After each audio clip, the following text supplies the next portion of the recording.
Gracias por estar hoy con nosotros. Bueno, yo no sé dónde está Castro Olivera, si es Ulises o las Sirenas. Es potencialmente posible que las Sirenas le hayan dicho a Ulises que la denervación renal vino aquí para quedarse.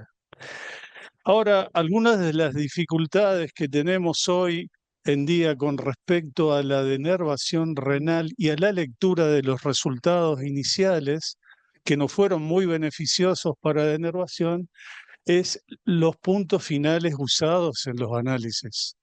Y el endpoint primario que se usó siempre fue la presión arterial.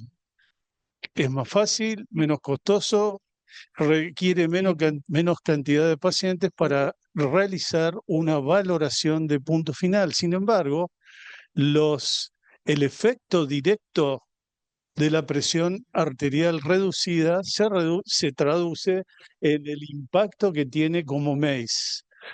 Por supuesto que los MACE son los verdaderos endpoint y probablemente en el futuro lo que exista es un análisis de MACE y no de presión arterial exclusiva. Pero no tenemos ninguna duda que si yo comparo el grupo de denervación con el grupo de control, el efecto de la denervación es positiva y hoy se hablará en extenso en ese sentido. Ahora quiero mostrarles datos presentados como integración para denervación renal hace menos de un mes en el TCT en Washington, donde vemos que la polifarmacia produce claramente una, un defecto en la adherencia, sobre todo implicando los cambios que se hacen en la polifarmacia. Y 40% de los pacientes con polifarmacia no adhieren. Entonces, ahí algo hablaron los disertantes previos en relación a la no adherencia que puede estar relacionada con la polifarmacia. Ahora, por otro lado, vamos a leer lo positivo. 2/3 de los pacientes denervados, presentados también ahora en el TCT, presentaban un resultado adecuado, es decir, una reducción de la presión sistólica mayor a 5%, pero un 10% presentaban no efecto. La pregunta está ahí. Si la denervación renal es tan eficaz, ¿por qué un 10% no responde? Y no estamos hablando de que estos pacientes queden sin medicación.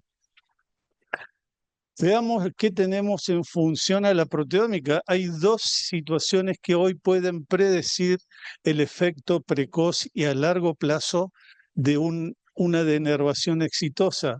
La catecol-oximetiltransferasa, que nos muestra los metabolitos inactivos de las catecolaminas, y la uromodulina, que se eleva muy precozmente y es nefroprotector e indicador de un potencial buen resultado en nuestros pacientes. Ahora, fíjense, esto es impresionante, de lo más impresionante que vi.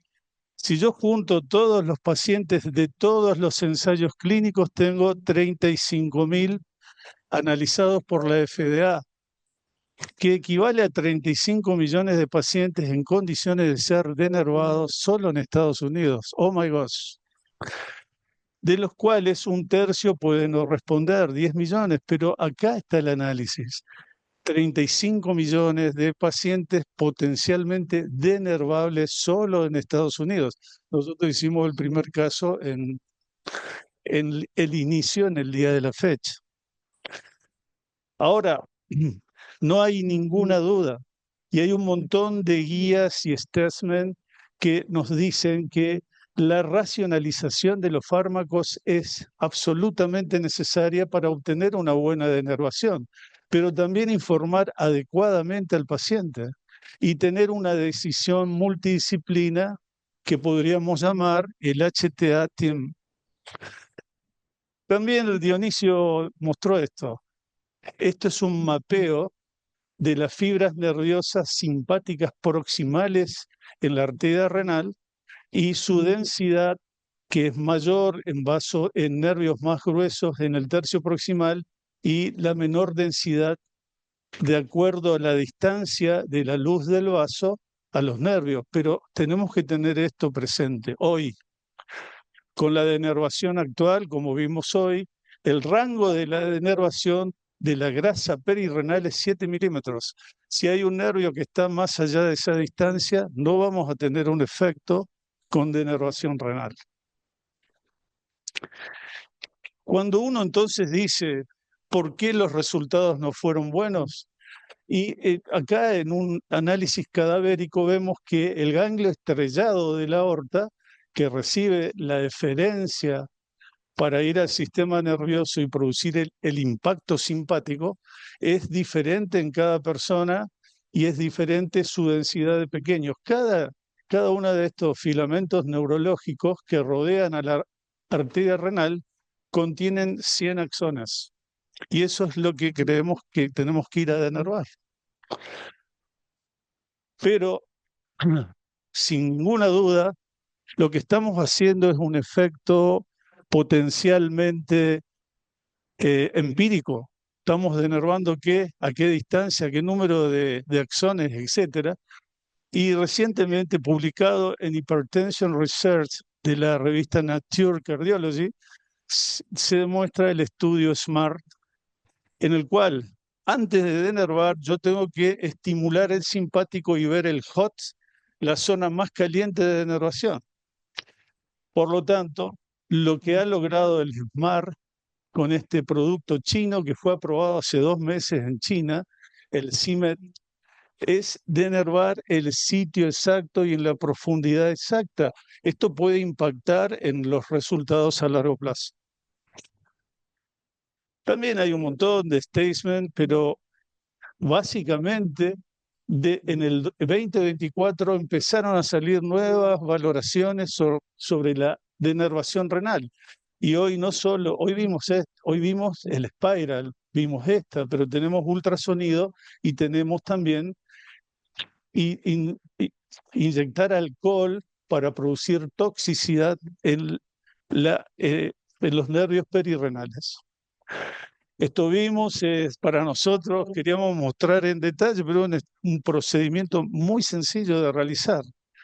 Lo que viene en el futuro son estas agujas inyectoras que van a producir mayor toxicidad y mayor profundidad para denervar las arterias renales.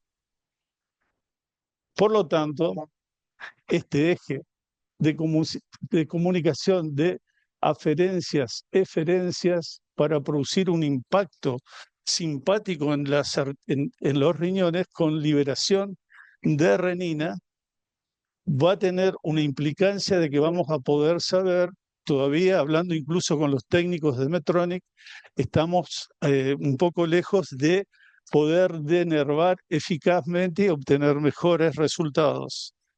Para terminar, las arterias renales accesorias son importantes de evaluar debido a que si yo denervo solamente la arteria principal, las otras arterias pueden producir un efecto negativo en la denervación.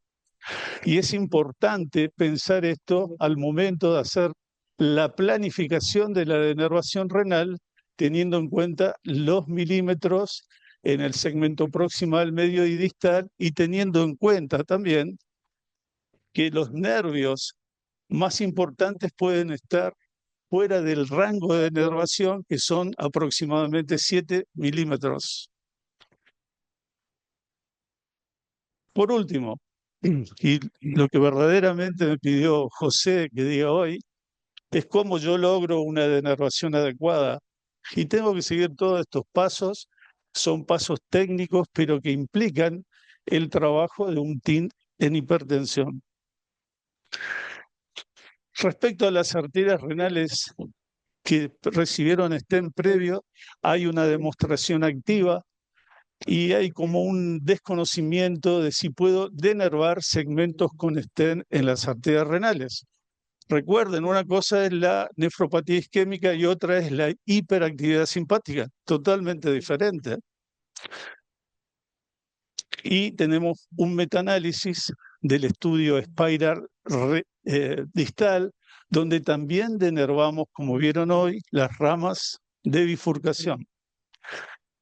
Como última pregunta, ¿la reinervación se puede lograr en los modelos experimentales de ablación quirúrgica y de denervación con radiofrecuencia? Vuelven a aparecer los nervios. ¡Wow! ¿Qué pasó? No logré matar todo lo que quería matar. Por lo tanto, yo creo que esta brecha de pensar que la denervación no es una herramienta que pueda aplicarse a la práctica diaria, sobre todo en estos pacientes que hoy definimos como hipertensos resistentes, podría estar curada. Muchas gracias. Excelente la charla, doctor, como siempre. Uf. Yo quería preguntar, la limitante en muchos de los estudios que se hicieron, el Simplicity, el Radiance, el Spiral, era la función renal. Ponían de límite 40 de clearance, pero aún así hay estudios que demostraron de que tiene un efecto protector sobre el riñón al disminuir el efecto que hace perdurar la mala función renal por el efecto adrenérgico que tienen muchos pacientes hipertensos. Y aparte, otra cosa es de remarcar que tiene efectos muy positivos al disminuir el aumento de la adrenalina, del efecto del impacto simpático sobre la resistencia a la insulina. Inclusive algunos demostraron disminución en la incidencia de fibrilación auricular en estos pacientes al hacer la denervación. Más que nada la duda es la función renal. ¿Qué opina de eso? Bueno, hay una nueva área de investigación que es claramente los pacientes con enfermedad renal en estadio terminal, donde sí se ha demostrado claramente un efecto beneficioso de la denervación. Pero si vos ves esta lista, fibrilación auricular, taquicardia ventricular, apnea de todo esto es para denervar. Y tiene un impacto positivo, es decir, ¿cuándo vamos a salir solamente del concepto de hipertensión resistente? Con denervación el efecto es beneficioso. O sea, la respuesta es sí. En pacientes con insuficiencia renal terminal se puede denervar claramente con efecto beneficioso. Hay una parte que ya no depende de hipertensión, sino es de lesión parenquimatosa renal. Entonces vos vas a proteger probablemente controlando la presión, pero el efecto histológico sobre la lesión renal ya está instalado.